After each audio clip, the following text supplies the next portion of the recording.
આજે બાલવાટિકાના ભૂલકાઓને આપણે નિપુણ ભારત અંતર્ગત એ બુક છે જેમાંથી આપણે તેને વાર્તા કહેવાની છે. તો ચાલો બાળકો, તમે બધા તૈયાર છો? વાર્તા સાંભળવી છે? ચાલો તો સરસ મજાનું ગુલાબ કરી દો, સરસ મજાનું કમળ કરી દો, સરસ મજાનું પતંગિયું કરો, સરસ મજાની તાલી પાડો. સરસ, વેરી ગુડ, ખૂબ સરસ.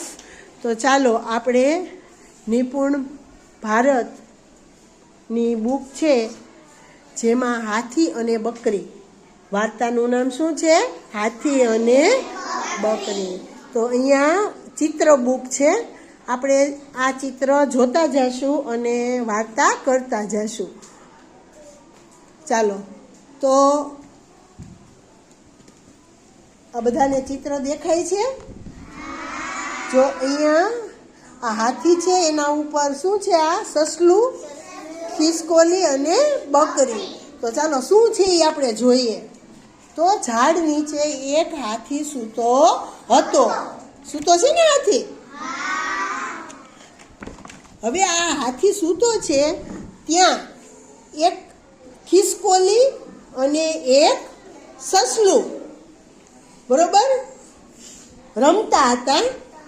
સસલાએ જોયું કે હાથી ઝાડ નીચે સૂઈ ગયો છે. દેખાય છે ને બધાને? હાથી સૂઈ ગયો છે, આ ખિસકોલી ને સસલું રમે છે. હવે રમતા રમતા બંને હાથીની પીઠ ઉપર ચડી ગયા. જો ચડી ગયા છે. હાથી સૂતો છે એની માથે રમવા માંડ્યા છે. હવે આ હાથી છે એટલામાં ત્યાં એક બકરી આવી. હાથી ઉપર આ બે રમે છે, ખિસકોલી ને સસલું. ત્યાં બકરી આવી અને બકરી પણ હાથીની પીઠ પર ચડવા જાય છે. હવે અહીંયા જો અચાનક હાથી ઊંઘમાંથી જાગી જાય છે. ત્રણેય હાથીની પીઠ પરથી નીચે પડે છે. કોણ કોણ નીચે પડે છે? સસલું, ખિસકોલી અને બકરી. ખિસકોલી અને સસલું છે એ ભાગી જાય છે. દેખાય છે? દોડે છે એ બરોબર. અને બકરી ત્યાં ઊભી રહે છે. અને હાથી બકરીને પોતાની પીઠ પર ફેરવે છે. એટલે કે હાથી એને પીઠ પર બેસાડીને બધે ફેરવે છે.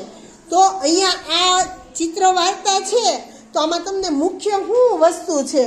તો કે ઝાડ, હાથી, ખિસકોલી, સસલું અને બકરી. આ 4 શબ્દોની આપણે અહીંયા વાર્તા બને છે. ચાલો તો વાર્તા યાદ રાખવાનો પ્રયત્ન કર્યો?